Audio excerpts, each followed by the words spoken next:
अस्सलाम वालेकुम नाजरीन, आप देख रहे हैं मेरा यूट्यूब चैनल और मैं इमरान खुराना हूँ।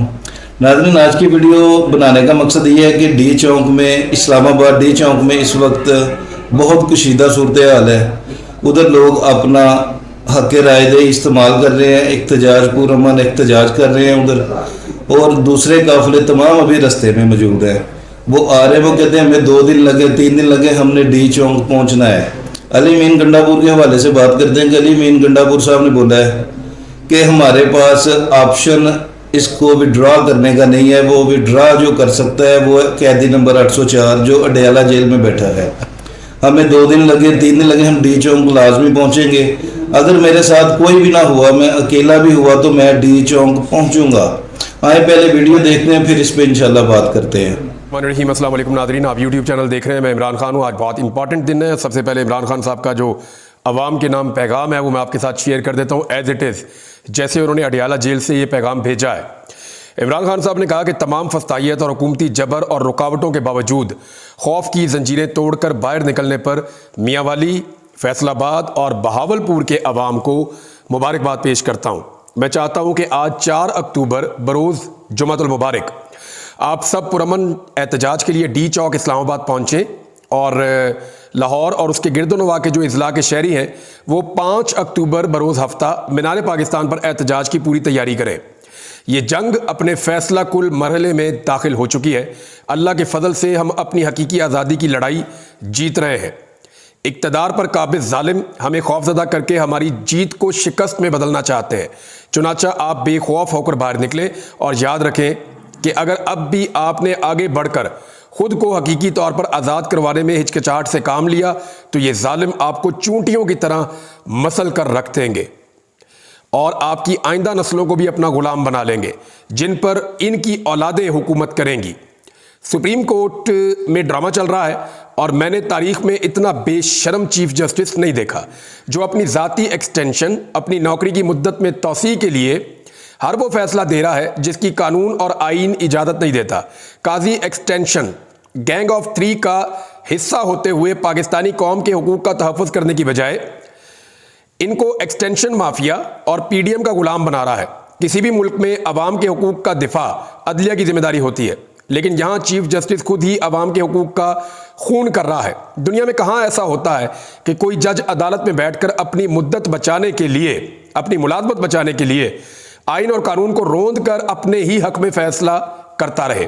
ये कॉन्फ्लिक्ट ऑफ इंटरेस्ट है। इसके बारे में हम पहले भी बात करते रहे कि ये मफादात का टकराव होता है और ये उसकी एक बदतरीन मिसाल है कॉन्फ्लिक्ट ऑफ इंटरेस्ट की। इसने जमहूरियत और इखलाकियात का जनाजा निकाल दिया है। जजेस इखलाकी बर्तरी की बुनियाद पर अदालतों में बैठते और फैसले करते हैं और कादी फायदीदा की शक्ल में बतौर चीफ जस्टिस अवाम के हकूक़ के सबसे बड़े मुहाफिज ने अवाम के हकूक़ पर सबसे बड़ा डाका डाला है। जनरल जिलानी की गोद में पलने वाले ने चुप का रोज़ा तोड़ा है और पाकिस्तान के बाशऊर अवाम को भेड़ बकरियां करार दिया। ये नवाज शरीफ का कह रहे हैं। नवाज शरीफ ने पाकिस्तानी अवाम को भेड़ और बकरियों से तशबीह दी है, तो इमरान खान साहब भी उसके ऊपर प्रोटेस्ट कर रहे हैं। पाकिस्तान भर के सहाफ़ियों ने, पाकिस्तान भर के अवाम ने, उन्होंने ये कहा कि मियाँ साहब, जो आपके पीछे आंखें बंद करके बिरयानी की प्लेट के पीछे चल रहे हैं, कीमे वाले नान के पीछे आपके पीछे आ रहे हैं, या जिन MNAs को ये पता ही नहीं है कि आईनी तरमीम के अंदर लिखा गया हुआ मुसव्वदे में, और वो जाकर बैठ के वहाँ असेंबली के अंदर अपनी बारी का इंतजार कर रहे हैं कि हम हुकूमत के हक में वोट डालेंगे। भेड़ बकरियां तो वो हैं जिन्हें पता ही नहीं कि वो करने क्या जा रहे हैं। एक आम पाकिस्तानी जब निकलता है वोट डालने के लिए तो वो घर से फैसला करके निकलता है कि उसने नवाज शरीफ को वोट डालना है या इमरान खान को डालना है, तो वो भेड़ बकरी नहीं हो सकता। वो अपना फैसला कर रहा है। ये जो MNA जिसको आप ले गए हैं, जिससे आपने वोट लेना, उसको तो पता ही नहीं है कि वो वोट किस चीज़ में डालने जा रहा है। आइन का उन्होंने तरमीम का मुसव्वदा ही नहीं पढ़ा हुआ, उन्हें आइडिया ही नहीं है। तो भेड़ बकरियां मियाँ साहब आपके पीछे चलती हैं। अभी लोग जो है वो बाशऊर हो गए हैं। एस्टेब्लिशमेंट की मदद से हमेशा इक़्तिदार में आने, ये इमरान खान साहब कह रहे हैं कि एस्टेब्लिशमेंट की मदद से हमेशा इक़्तिदार में आने वाले की नज़र में जमहूरियत का मतलब हमेशा बूट को इज्जत देना ही होता है। इसे क्या मालूम कि बाशऊर अवाम और उनके वोट का तकद्दुस क्या है। अवाम अच्छी तरह जानते हैं कि तुम 2 मरतबा डील करके बैरून मुल्क भाग गए थे और जेल गए तो तुमने वहाँ रो रो के सारे टिश्यू पेपर ही ख़त्म कर दिए। अवाम ये भी अच्छी तरह जानते हैं कि मेरे जैसी जेल तो तुमने एक दिन भी नहीं गुजारी। या तो बीमारी का बहाना बनाकर अस्पताल के बेड पर लेटे रहे, या फिर 5 स्टार सहूलियात के साथ किसी सरकारी मेहमान खाने में बैठकर माफिया और NRO की भीख मांगते रहे। अब अवाम बाशऊर हो चुके हैं और तुम्हारा असली चेहरा इन पर बेनकाब हो चुका है। लंदन प्लान के मुताबिक इस इलेक्शन में तुम्हारी जमात ने 20 सीटें तक नहीं जीती।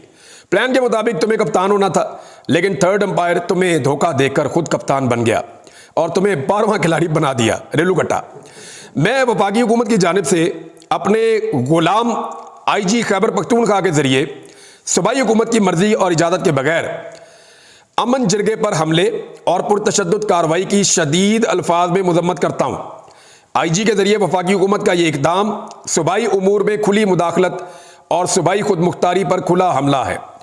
देखिए, जो PTM का हम एक्चुअली कहते हैं, हम PTM का रहे हैं, लेकिन वो है कौमी जरगा है, कौमी अमन जरगा होने जा रहा है खैबर पख्तूनख्वा में। ये बहुत बड़ा जरगा है, पूरे पाकिस्तान से जो पश्तून कबाइल है वो वहाँ पे आ रहे हैं, स्पेशली खैबर पख्तूनख्वा से और बलूचिस्तान से, और बहुत बड़ी तादाद में लोग उसमें मौजूद हैं। अदालत में जब ये केस गया तो अदालत ने पुलिस से पूछा, चीफ सेक्रेटरी से पूछा कि जनाब ये क्या शेलिंग वेलिंग हो रही है, क्यों कर रहे हैं आप, इन्हें क्यों परेशान कर रहे हैं। मंजूर पश्तीन साहब ने एक मैसेज भी जारी किया है। उन्होंने कहा जी किसी पार्टी का नहीं है, ना ये PTM का है, ना किसी और जमात का है, ना किसी पार्टी का यहाँ पे झंडा आ रहा है, ये तो अमन जरगा है और पूरे खैबर पख्तूनख्वा से लोग आ रहे हैं और 30,000 के करीब अमायदीन हैं, सरदार हैं, मुख्तलिफ मुशीरान हैं, जो काबिल एहतराम लोग हैं खैबर पख्तूनख्वा के, वो सारे इकट्ठे हो रहे हैं और इसकी तैयारी कई महीनों से चल रही है। तो हुकूमत क्यों बार बार इसके ऊपर पुरतशद्दुद कार्रवाइयाँ करती है। तो इमरान खान साहब ने कहा ये हमने नहीं किया, और उन्होंने ये कहा कि उनके IG ने वफाकी हुकूमत के कहने पे सूबाई हुकूमत की मर्जी के खिलाफ जाकर ये ऑपरेशन किया है, और इसको उन्होंने कहा मैं इसकी शदीद अल्फाज में मजम्मत करता हूँ। और IG के जरिए वफाकी हुकूमत का ये इकदाम सूबाई उमूर में खुली मुदाखलत और सूबाई खुद मुख्तारी पर खुला हमला है।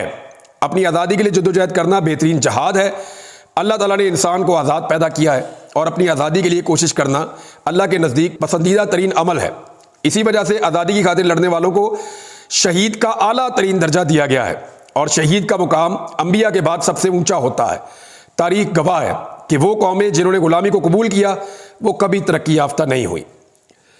इस वक्त हम अपनी आज़ादी की तहरीक में हैं, जिसके लिए कुर्बानियों की ज़रूरत है। मैं इस आज़ादी की तहरीक के लिए अपनी जान भी कुर्बान करने के लिए तैयार हूँ। मैं अपने लोगों और अपना मुल्क छोड़कर कहीं नहीं जाऊँगा। मैं तो यही मुल्क में हूँ, जितनी मर्जी सख्ती कर लें या जो चाहे सज़ा दे दें, मैं हमेशा अपनी और अपनी कौम की आज़ादी के लिए खड़ा रहूँगा। फ़लस्तीनी अपनी आज़ादी की खातिर हर रोज़ जानों की कुर्बानियाँ पेश कर रहे हैं, मैं भी हर सख्ती के लिए तैयार हूँ। इसलिए मैं अपनी कौम को पैगाम देना चाहता हूँ कि आप भी अपनी आज़ादी के लिए किसी भी किस्म की कुर्बानी से घबराएं मत और इससे पीछे मत हटें। आज़ादी आपका हक है और आपकी इस जद्दोजहद, इन कुर्बानियों से अल्लाह ताला भी आपसे राज़ी होगा। हमारे मुल्क में जमहूरियत और कानून की हुक्मरानी बिल्कुल ख़त्म हो चुकी है, जिसके हुसूल के लिए हमें कड़ी जद्दोजहद करना होगी। अल्लाह हम सब का हामी और नासिर हो। पाकिस्तान जिंदाबाद। ये जी इमरान खान साहब का एक पैगाम था, और उसके बाद जो सिचुएशन है वो मैं आपको बता देता हूँ। इस वक्त की जो लेटेस्ट सूरत हाल है, मैं ये वीडियो रिकॉर्ड कर रहा हूँ जिस वक्त, तो तकरीबन 1 बजे के आसपास का टाइम है दोपहर का। तमाम काफ़िले निकल चुके हैं खैबर पख्तूनख्वा से और पंजाब से, और वो अपने रस्तों में हैं। जो बड़े काफ़िले मैंने अब तक देखे हैं उनमें DI खान से निकलने वाला काफ़िला बहुत बड़ा है, जिसमें करक से, लकी मरवत से, DI खान से आए हुए लोग हैं, और जो जनूब का बन्नू के लोग हैं, ये सारे वहाँ से इकट्ठे होकर ये लोग अब CPAC के ज़रिए से और मुख्तलिफ रस्तों से पहुँचेंगे इस्लामाबाद की जानिब। वो उनकी अपनी हिकमत अमली है, लेकिन ये काफ़िला बहुत बड़ा है। एक काफ़िला जो काफ़ी बड़ा है वो आ रहा है हज़ारा से, एबटाबाद, मानसेरा और हज़ारा डिवीज़न से जो लोग इकट्ठे हो रहे हैं, और रस्ते में भी इनको लोग ज्वाइन कर रहे हैं हरीपुर से, बाकी जगहों से। तो ये काफ़िला भी निकल चुका है, इसमें बहुत बड़ी तादाद में लोग हैं। तीसरा एक काफ़िला मालाकंड से निकला है, और ये भी खासा तगड़ा काफ़िला है। मालाकंड में गुज़िश्ता दिनों एक अमन जरगा हुआ, उसके बाद अमन के लिए वहाँ पे एक बहुत बड़ा जलसा भी किया गया। और अब पाकिस्तान तहरीक इंसाफ की, क्योंकि वहाँ पे बहुत तोती बोलता है, मुराद सईद का ताल्लुक भी मालाकंड डिवीज़न से है, तो बड़ी तादाद में वहाँ से भी एक काफ़िला निकला है जो मैंने मनाज़र देखे हैं। और चौथा जो है वो स्वाबी में इकट्ठा हो रहा है, वो मॉब जो चारसद्दा से, पेशावर से और दूसरी जगहों से लोग आ रहे हैं। तो इस तरह ये सारे काफ़िले मोटरवे पे स्वाबी के मुकाम पे इकट्ठे होंगे। DI खान वाले थोड़ा आगे निकल जाएंगे, इसी तरह जो हज़ारा वाले हैं उनका रूट भी थोड़ा आगे से आकर निकलेगा। तो ये सारे लोग इस्लामाबाद की तरफ मार्च करते हुए आ रही है। खैबर पख्तूनख्वा की सिचुएशन, अली अमीन गंडापुर इन तमाम काफ़िलों को लीड कर रहे हैं। हिकमत अमली ये है कि इस मरतबा मशीनें आगे होंगी और काफ़िला पीछे होगा, और रास्ते खोलने वाली टीमें आगे चलेंगी जो पुलिस के साथ जाकर इनकाउंटर करेंगी या उनका सामना करेंगी। अब अगर रुकावटें हटानी है तो पुलिस ने तो मारना है उन्हें, और वो पुलिस तो तशद्दुद करेगी। इस पे अली अमीन गंडापुर का एक बड़ा सख्त स्टेटमेंट भी आया। पहले एक स्टेटमेंट जो है वो आया था मोहसिन नकवी साहब का, और अब एक स्टेटमेंट जो है वो अली अमीन गंडापुर साहब का आया। तो मैं दोनों आपको बता दूंगा, लेकिन खैबर पख्तूनख्वा के तमाम काफिले इस वक्त रस्ते में हैं, वो जा रहे हैं डी चौक की तरफ। रावलपिंडी और इस्लामाबाद से अब इक्का दुक्का इतलात आना शुरू हो गई है, लोगों ने असेंबल होना शुरू कर दिया है, बाहर निकलना शुरू कर दिया है और लोग बढ़ रहे हैं डी चौक की जानिब। हालांकि तमाम रास्ते सील हैं, लेकिन जो लोग अंदर रहते हैं इस्लामाबाद में वो तो वहीं से निकलेंगे और मुज़ामत का सिलसिला शुरू हो चुका है। कई जगहों से रिपोर्ट हो रहा है कि पुलिस को कारकुनों ने टफ टाइम देना शुरू कर दिया है, जबकि इस जो पंजाब से काफिले आ रहे हैं उनके लिए भी बहुत कड़ी रुकावटें हैं। जीटी रोड पे, मोटरवे पे, हर जगह से कोशिश की जा रही है कि रोका जाए। तमाम शहरों से निकलने वाले रास्ते बंद किए जा रहे हैं, लेकिन वहाँ पे पंजाब में एक इतला ये भी आई है कि कुछ जर्नलिस्ट बता रहे थे कि वहाँ पे रेंजर तलब कर ली गई है पंजाब के मुख्तलिफ शहरों के अंदर, और कोशिश की जा रही है कि पंजाब से आने वाले लोगों को रोका जाए। जो सहाफ़ी एस्टेब्लिशमेंट के बहुत करीब है या पीडीएम के करीब है, वो सहाफ़ी अब बरमला ये कह रहे हैं कि 72 घंटे बहुत इंपॉर्टेंट है, कुछ भी हो सकता है, ये आर या पार वाला मरहला है। इमरान खान साहब या उनका मॉब कुछ भी कर सकता है। अगर ये लोग वहाँ पे चले जाते हैं, इकट्ठे हो जाते हैं और एक बहुत बड़ा मैसेज चला जाता है अदलिया को, तो अदलिया के अंदर पहले ही लावा पकड़ा है, तो सिचुएशन कोई भी रुख इख्तियार कर सकती है। बहरहाल सब लोग इस वक्त बढ़ रहे हैं इस्लामाबाद की जानिब, लेकिन दूसरी जानिब मैं आपको ये बताऊं कि पुलिस काफ़ी थकी हुई है। पुलिस के जो सोर्सेज है वो ये बता रहे हैं कि जितनी मुश्किल में इस वक्त पुलिस है कोई भी नहीं है, और पुलिस की मदद के लिए दीगर लोगों को बुलाया गया है। बहुत सारे लोग पुलिस के यूनिफॉर्म में ऐसे मौजूद होंगे जो शायद पुलिस वाले नहीं हैं, और ये क्लेम मैं नहीं कर रहा, ये पाकिस्तान तहरीक इंसाफ के सोर्सेज कर रहे हैं। वो भी ये बता रहे हैं कि जनाब पुलिस के अंदर तो अब सकत नहीं है। जितनी लड़ाई उन्होंने लड़ी है, तहरीक इंसाफ के कारकुनों को उन्होंने मारा है, जितनी उन्होंने गिरफ्तारियां की हैं या जिस लेवल पे वो ले गए इस मामले को, अब लोग तो थक नहीं रहे। तो पुलिस की एक लिमिट होती है। वैसे भी हमारे पुलिस वाले जो हैं वो एवरेज पुरानी 90s की भर्ती हैं। ज़्यादातर पुलिस वाले जो हैं वो 40-50 साल उम्र के हैं, 50 साल के आसपास के हैं, तो उनका उतना स्टेमिना भी नहीं होता बेचारों का, लेकिन उनसे ओवर ड्यूटियाँ उनकी ली जा रही हैं, उनकी कैपेसिटी से ज़्यादा उनसे काम लिया जा रहा है। तो पुलिस की बॉडी लैंग्वेज को इतनी पॉजिटिव नहीं है, इसीलिए दूसरी लॉ इन्फोर्समेंट्स को बुलाया गया है, और उनमें कुछ सादा कपड़ों वाले लोग भी हैं, कुछ दीगर लोग भी हैं। तो अब देखना यह है कि वो क्या पाकिस्तान, क्योंकि इनकी ट्रेनिंग नहीं होती ना। देखें, पुलिस की ये ट्रेनिंग होती है कि अवाम को डील कैसे करना है। पुलिस उतना टॉर्चर करना जानती है जिसमें जानी नुकसान ना हो, लेकिन जो बाकी लॉ इन्फोर्समेंट है उनकी ये ट्रेनिंग नहीं होती, उनको सिर्फ बंदूक चलाने की ट्रेनिंग होती है। वो पब्लिक डीलिंग में उतने ट्रेन नहीं होते, तो वहां पर फिर नुकसान होने का अंदेशा हो जाता है। इसीलिए आपको पता है कि हमेशा ये कोशिश की जाती है कि जो लॉ इन्फोर्समेंट फोर्सेज हैं पुलिस के अलावा, उनमें से कोई भी बराह रास्त अवाम के सामने ना आए, क्योंकि जब वो अवाम के सामने आएंगे तो उन्हें लाठी चार्ज की या बाकी चीज़ों की तरबियत नहीं है। तो उनकी जो तरबियत है फिर वो उसके मुताबिक चलते हैं, तो नुकसान हो जाता है। लिहाजा इस नुकसान से बचने की हमेशा कोशिश की जाती है, लेकिन आज के बारे में मैं आपको कुछ कह नहीं सकता। और काफिले निकले हुए हैं, पुलिस की सिचुएशन मैंने आपको बता दी। अब जरा आप सुन लें कि गंडापुर साहब, अली अमीन गंडापुर ने कहा जी मुझे चाहे 2 दिन लग जाएं, मैं डी चौक पहुंचूंगा, मैं वापस नहीं जाऊंगा। अली अमीन गंडापुर ने कहा जी मैं अकेला भी रह गया ना तो मैं फिर भी आगे ही बढ़ता रहूंगा, पीछे नहीं हटूंगा। मेरे पास एहतजाज मुअख्खर करने का कोई इख्तियार नहीं है, एहतजाज को कैंसिल करने का, मुअख्खर करने का। अगर किसी के पास एहतजाज है तो वो कैदी नंबर 804 के पास है, वो जेल में बैठा हुआ है। जिसने बात करनी है उससे जाके करो, मेरे साथ कोई बात ना करे। मेरे पास कोई इख्तियार नहीं है, मैंने सिर्फ आगे ही बढ़ना है और मैंने डी चौक पहुंचना है, चाहे मुझे इसके लिए 2 दिन या ज़्यादा टाइम लग जाए। अली अमीन गंडापुर ने एक वार्निंग दी है मोहसिन नकवी के स्टेटमेंट के बाद, क्योंकि वजीर दाखिला ने कहा कि जी जो आएगा अपना जिम्मे खुद ले ले और जो आएगा वो खुद ही रिस्पॉन्सिबल होगा, हमारी बड़ी तैयारियां हैं, फिर कोई शिकवा ना करे। तो बड़े सख्त किस्म के बयानात उन्होंने दिए हैं। ये वही मोहसिन नकवी जिन्होंने कहा था दहशतगर्द जो है वो एक SHO की मार है, लेकिन उसके बाद से लेकर अब तक आपने देखा कितने दहशतगर्दी के वाकयात हुए इस मुल्क के अंदर। तो गैर संजीदा स्टेटमेंट्स ये दे देते हैं। फैसल वाडा हो गया, मोहसिन नकवी हो गया, और इनके स्टेटमेंट्स के ऊपर ज़्यादा तवज्जो भी नहीं देता और इनके ज़्यादातर स्टेटमेंट गलत भी साबित हो जाते हैं।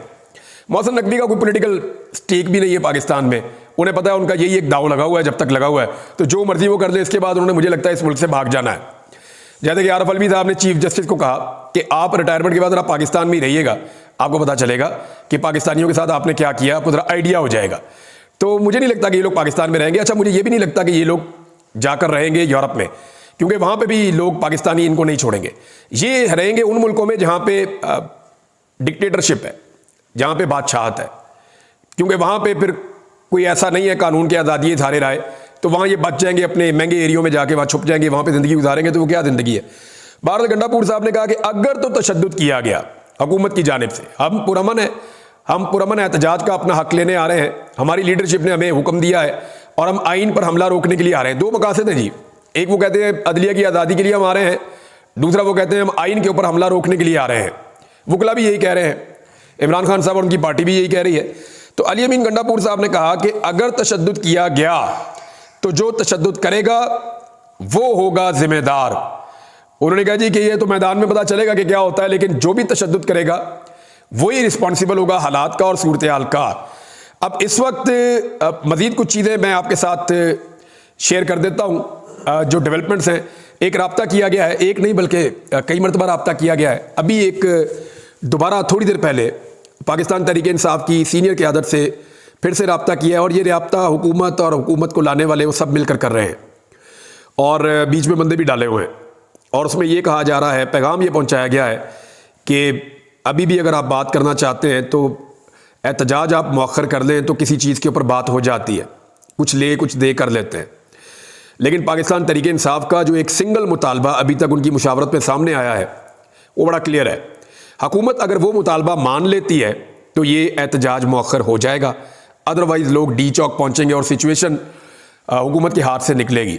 हुकूमत ये बात अभी मान ले या बाद में मान ले, या फिर हुकूमत के बाद ये रास्ता है कि इतनी सख्ती करे, इतना टॉर्चर और इतनी ब्रूटैलिटी करे कि हज़ारों लोगों को जेलों में डाल दे, लोगों को ज़ख्मी करे, लोगों की जानें जाती हैं तो जाएं, लेकिन वो एक फस्तायत और एक मार्शल लॉ टाइप का माहौल बनाकर तहरीक इंसाफ को वापस धकेले। या तो उनके बाद ये ऑप्शन है कि वज़ीर आला जो आ रहे हैं उनको भी गिरफ्तार करें, वज़रा को भी गिरफ्तार करें और मुल्क में एक मार्शल लॉ जैसी कैफियत लगा दें।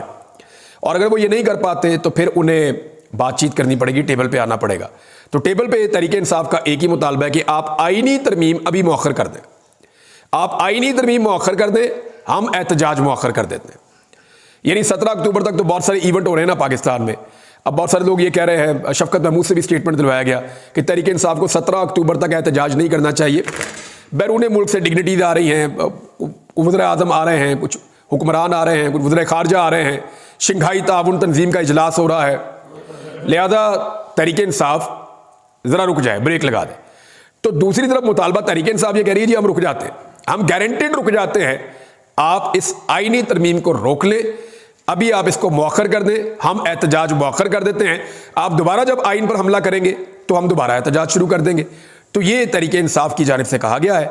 लेकिन अभी तक तो सूरत हाल ये है कि घोड़े निकल चुके हैं, काफिले मैदान में आगे बढ़ रहे हैं, दोनों जनब तैयारी जो है वो मुकम्मल है और ऐसा लगता है कि काउंटडाउन हो रहा है एक्शन के लिए। तो आप हमारे साथ जुड़े रहें। जी नाजरीन, देखिए अपने वीडियो। नाजरीन, इसमें इमरान खान साहब का जो ताज़ा बयान अडयाला जेल से आज सुबह आया है उसमें जनाब उन्होंने ये कहा है कि हम जीत रहे हैं, तमाम खिलाड़ी डी चौक पहुँचे। आज ये है कि आज आप इनकलाब की हदें पार कर दें, जिस तरह के पुलिस वाले इस वक्त फुल तशद्दुद कर रहे हैं खिलाड़ियों के ऊपर। और इमरान खान साहब कहते हैं कि अगर आज आप डर गए तो सारी उम्र आप इनके बच्चों के गुलाम आपके बच्चे रहेंगे। लिहाजा अगर मेरी वीडियो अच्छी लगी आपको तो वीडियो को लाइक करें, चैनल को सब्सक्राइब करें और बेल आइकन के बटन को प्रेस करें ताकि मेरी तमाम आने वाली वीडियो आप तक बआसानी पहुंच सके। मिलते हैं नेक्स्ट वीडियो में, तब तक के लिए अल्लाह हाफिज़।